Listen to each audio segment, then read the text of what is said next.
You and I have talked a lot in the past about the two halves of life.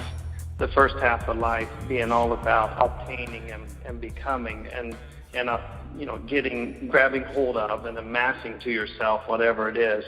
And the second half of life, learning how to let go. And as you're talking about this, I can't help but think about the two halves of life and how the whole second part of life is learning how to open up your hands and let go of everything that you thought you needed or you thought you were trying to obtain. Yeah.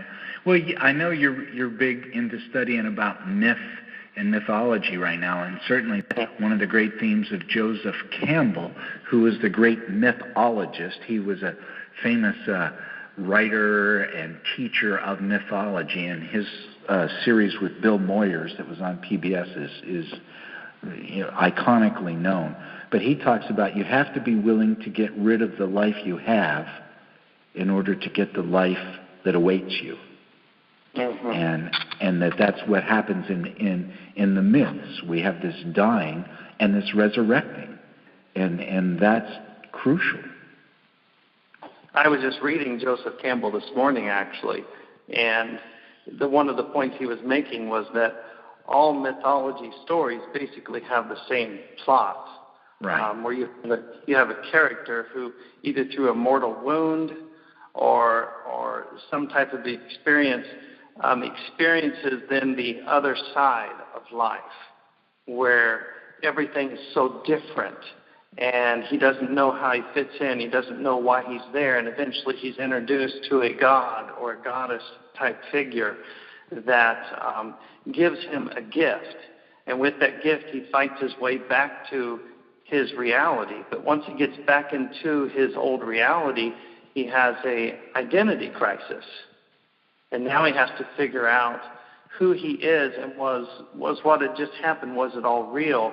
And it's the gift that he was given that helps him find out who he really is. Yeah. And as you're talking about this, I'm thinking about, the gift of gratitude, the gift of grace that always leads us to that place of learning who we really are, as well as being able to accept all those around us.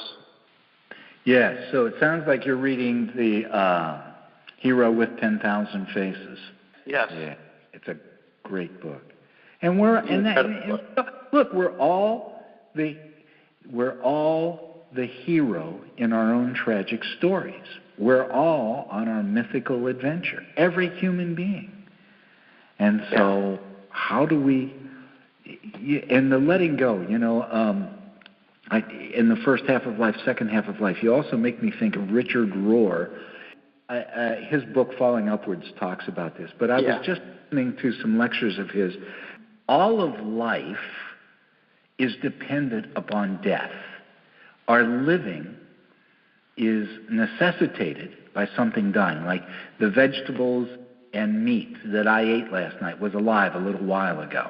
And so that life requires death. And Rohr was talking, so I'm sitting on the rowing machine listening to Richard Rohr on his tapes. He's talking about how the sun, every second, burns up 40,000 tons of hydrogen. Every second. 40,000 tons of hydrogen is being burned up on the sun, and the sun is a star that's dying. And if a fraction more or less of that 1 billionth came to Earth, we wouldn't be here. But our living is necessitated by the sun's dying.